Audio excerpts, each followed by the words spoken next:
Tuluy na Kanjeng Nabi Muhammad sallallahu alaihi wasallam ngadau innal mu'mina sanyanyana ari jalma mukmin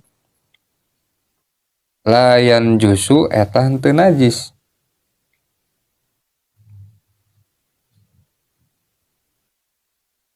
Rawahu ngariwayatkeun kana itu hadis al Bukhari al Imam Bukhari wa Muslimun sareng Imam Muslim an Abi Hurairah ti Sayyidina Abi Hurairah.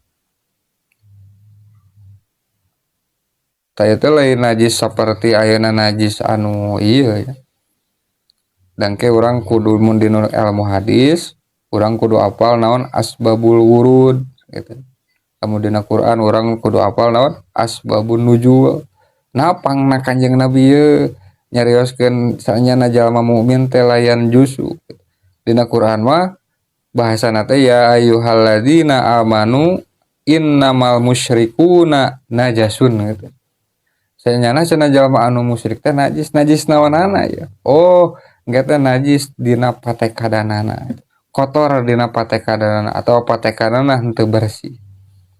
Henteu murni gitu. Sedangkan jalma anu mukmin mah saur Kanjeng Nabi innal mu'mina layan jusu hartina patekadan atau jalma-jalma anu iman mah henteu kotor, henteu najis ku patekadan anu matak ngotoran kana keimanan gitu.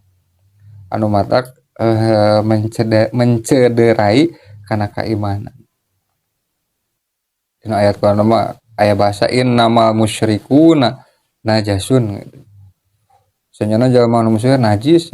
Lain najis ayeuna hardina urang mun paantel jeung manehna urang jadi misalna teh dosa mana sih salatna karena tadi paantel sih jeung jalma musyrik gitu teh lain dina segi dohirna gitu. Musyrik.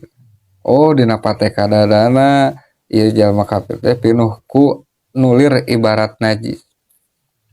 Patekadan anu kotor. Salah sahijina naon patekadan teh nyaeta aya anu leuwih agung ti mungguh Gusti Allah Subhanahu wa taala dina atina gitu.